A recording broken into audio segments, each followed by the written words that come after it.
नमस्कार दोस्तों। आइए सुनते हैं दीप्ति मित्तल द्वारा लिखी हुई एक छोटी सी कहानी, मिस कॉल। अरे तू कब आई? तेरी कजिन की शादी कैसी रही? हफ्ते भर की छुट्टियों से आज ही वापस लौटी पारुल को अपने केबिन में मुग्धा चहकते हुए बोली। अरे यार, तुझे वापस देख दिल खुश हो गया। तेरे बगैर ऑफिस बहुत बोर लग रहा था। न काम में मन लग रहा था, न कैंटीन में। अच्छा चल, बातें बाद में करना। देख तेरे लिए क्या लाई हूँ। मेरे ननिहाल की स्पेशल बालूशाही। चल मुंह खोल। ऑफिस वालों से मुश्किल से ये 2 पीस बचा कर रखे हैं तेरे लिए। पारुल मुग्धा के मुंह में बालूशाही ठूंसते हुए बोली। जब से पारुल ने वो अकाउंटेंसी फर्म ज्वाइन की थी, तभी अपनी कलीग मुग्धा से ऐसी पटने लगी जैसे दोनों बचपन की अतरंग सहेलियां हों। यद्यपि दोनों में काफ़ी असमानताएं थीं। मुग्धा मेट्रो बम्बईया माहौल में पड़ी बड़ी मॉडर्न लुक वाली स्ट्रेट फॉरवर्ड लड़की थी। वहीं छोटे शहर से दिल्ली नौकरी करने आई पारुल सीधी सादी थ्योरेटिकल लड़की थी, जो भावनाओं संवेदनाओं में जीती थी। उसके भोलेपन के कारण मुग्धा कभी कभी उसे लेकर ओवर प्रोटेक्टिव हो जाती, तो पारुल उसे मजाक में बड़े भैया कह देती। अच्छा चल, पूरी रिपोर्ट दे। शादी कैसी रही? कोई खास टकराया क्या? पारुल ने उसे घूरा। अरे भाई, शादियों में ऐसी टक्कर के ज़्यादा चांस रहते हैं, बस इसीलिए पूछा। मुग्धा मस्ती के मूड में थी। शादी बहुत अच्छी रही। मामा जी अपनी बेटी के लिए जैसा लड़का चाहते थे वैसा ही मिला। मम्मी की साइड के सभी रिलेटिव से मिलना हो गया। पता है, मुग्धा, जब भी ननिहाल जाती हूँ तो ये बड़ा शहर उस छोटे कस्बे के सामने बहुत छोटा नजर आने लगता है। यहाँ लगता है जैसे तमाम लेटेस्ट सुख सुविधाओं के बीच जिंदगी सूखी सी मुरझाई सी बेजान खड़ी है, और वहाँ जाते ही रिश्तों की गर्माहट से हरी भरी होकर खिलखिला उठती है। पता है, मामा घर में अकेले काम करने वाले थे, मगर आस पड़ोस मोहल्ले वालों ने पूरी शादी ऐसे संभाली जैसे उनके घर की शादी हो। यहाँ बड़े शहर में भरी पूरी रिश्तेदारी में भी काम के वक्त इंसान अकेला पड़ जाता है, और वहाँ पूरा कस्बा ही करीबी रिश्तेदार हो चला था।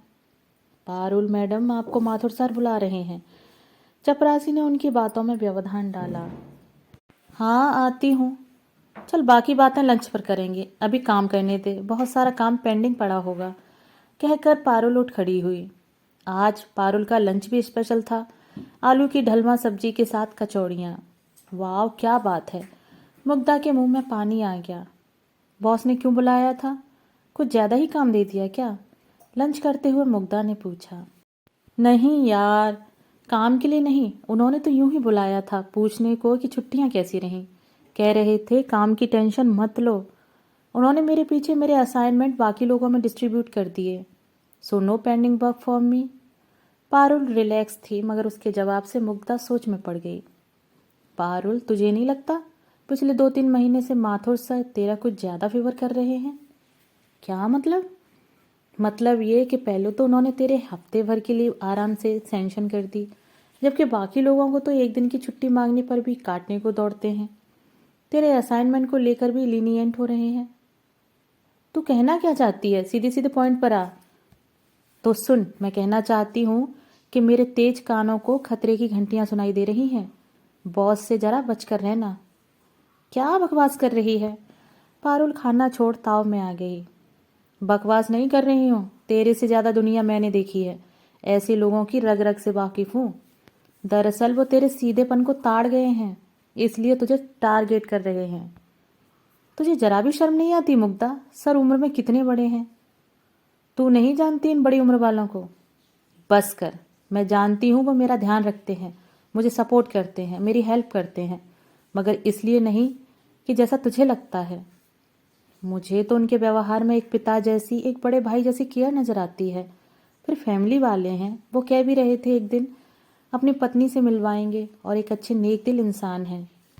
माय डियर फ्रेंड, जो इंसान अच्छा होता है ना, वो सभी के लिए अच्छा होता है। उसका व्यवहार इंसान देखकर ही नहीं बदलता। आजकल उनकी अच्छाइयाँ सिर्फ तुझ पर बरस रही हैं। देख, मैं इसी माहौल में बड़ी हुई हूँ, उड़ती चिड़िया के पर गिन लेती हूँ। पारुल मुग्धा की बातों से बुरी तरह झल्ला गई। पता है मुग्धा, ये तेरी नहीं, इस शहर की प्रॉब्लम है।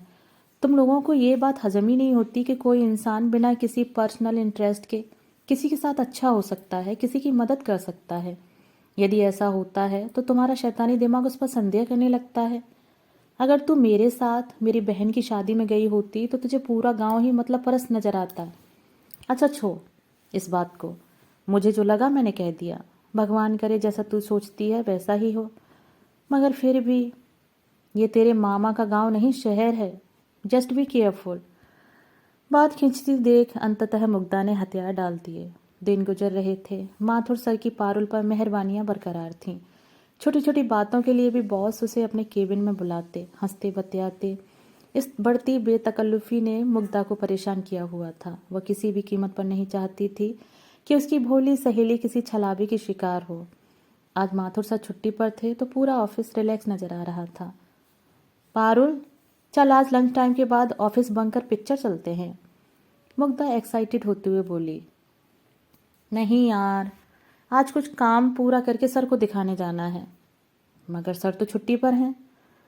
हाँ, उन्होंने शाम को घर पर बुलाया है। कह रहे थे कि तबीयत खराब है, ऑफिस नहीं आ सकता, मगर ये काम आज ही फिनिश करना है, सो तुम घर पर आ जाओ। पारुल की बातें सुनकर मुग्धा के दिमाग में वापस खतरे की घंटी बजने लगी। देख पारुल, मैं भी पैरेलल काम करती हूँ। मुझे तो ऐसी अर्जेंट डेडलाइन के बारे में नहीं पता जो आज ही पूरी करनी हो।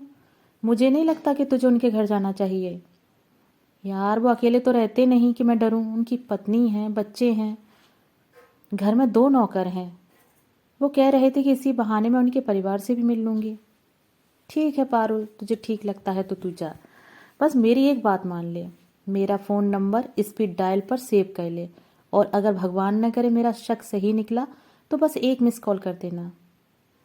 मुझे पूरा विश्वास है उसकी ज़रूरत नहीं पड़ेगी, फिर भी तेरी खुशी के लिए तेरी बात मान लेती हूँ। पारुल काम खत्म करके 7 बजे के आसपास माथुर सर के घर पहुंच गई। उसके डोरबेल बजाने पर मिस्टर माथुर ने ही दरवाज़ा खोला। उन्हें देखकर पल भर के लिए पारुल अवाक रह गई। वो कहीं से भी बीमार नहीं लग रहे थे, बल्कि एकदम तरोताज़ा, वेल ड्रेस्ड थे। Come inside. पारुल सधे कदमों से अंदर आ गई। आओ बैठो, फील कंफर्टेबल।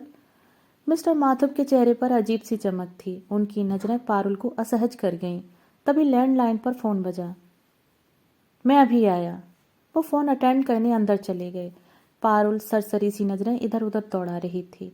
लिविंग रूम में हल्की रोशनी थी, धीमा संगीत बज रहा था। एक तरफ बना बार था जिसकी डेस्क पर एक खाली गिलास रखा हुआ था।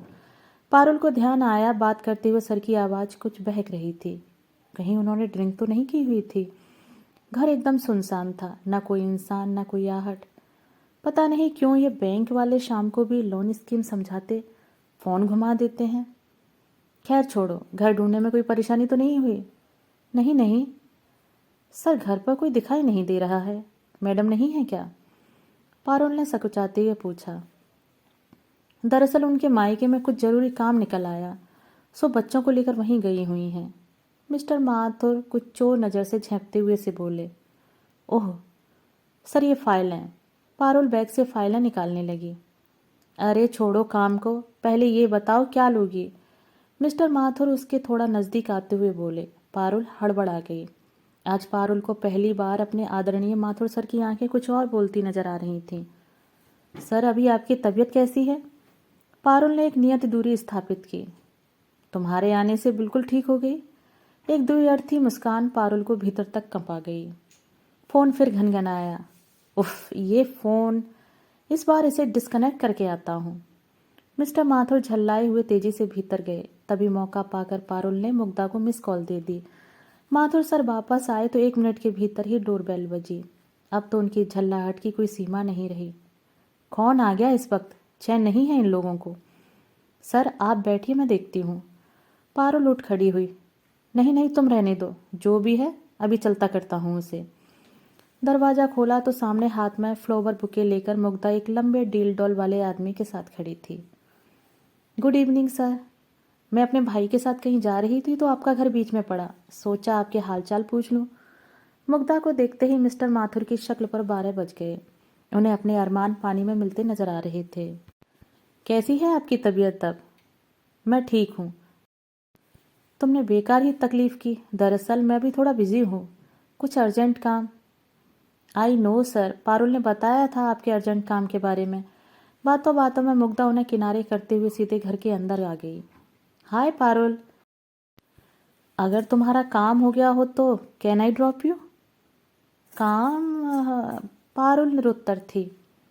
नहीं हुआ काम तो कोई बात नहीं, हम वेट कर लेंगे, कहकर मुग्धा सोफे पर बैठ गई। पारुल तुम जाओ, काम मैं देख लूँगा। वैसे भी मैं अब ठीक हूँ। इस अप्रत्याशित स्थिति से घबराए मिस्टर माथुर का माथा पसीने से सराबोर हो गया। ठीक है सर, कहकर पारुल तेजी से उठ खड़ी हुई और मुग्धा के साथ जाने लगी। तभी मुग्धा रुकी और पलटकर माथुर सर को बुके देते हुए बोली, गेट वेल सून सर, भगवान आपको अच्छी सेहत और नीयत दे, कहकर वो मुस्कराते हुए चली गई। उसकी मुस्कुराहट कोई और समझे ना समझे, मिस्टर माथुर तो समझ ही गए थे। बाहर आते ही पारुल मुग्धा से लिपट गई। बचा लिया आज तूने, भगवान तेरा भला करे, और उनका भी जिन्होंने 2 फ़ोन किए, उनकी वजह से मुझे कुछ सोचने समझने का मौका मिला। वो 2 कॉल मैंने ही किए थे मेरी जान। क्या? और ये तेरे साथ कौन है? हमारी सोसाइटी के gym instructor, for the safer side, उन्हें भी साथ ले आई। पर तू इतनी जल्दी कैसे आ गई? पारुल अचरज में थी। मैं तो तेरे भीतर जाने के बाद से ही बाहर खड़ी थी, मुझे मालूम था तेरा मिस कॉल जरूर आएगा।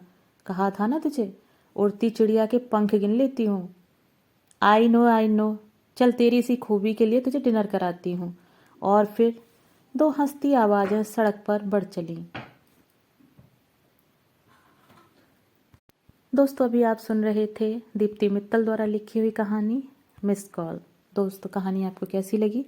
कहानी के विषय में अपने विचार कमेंट बॉक्स में साझा जरूर कीजिएगा। धन्यवाद।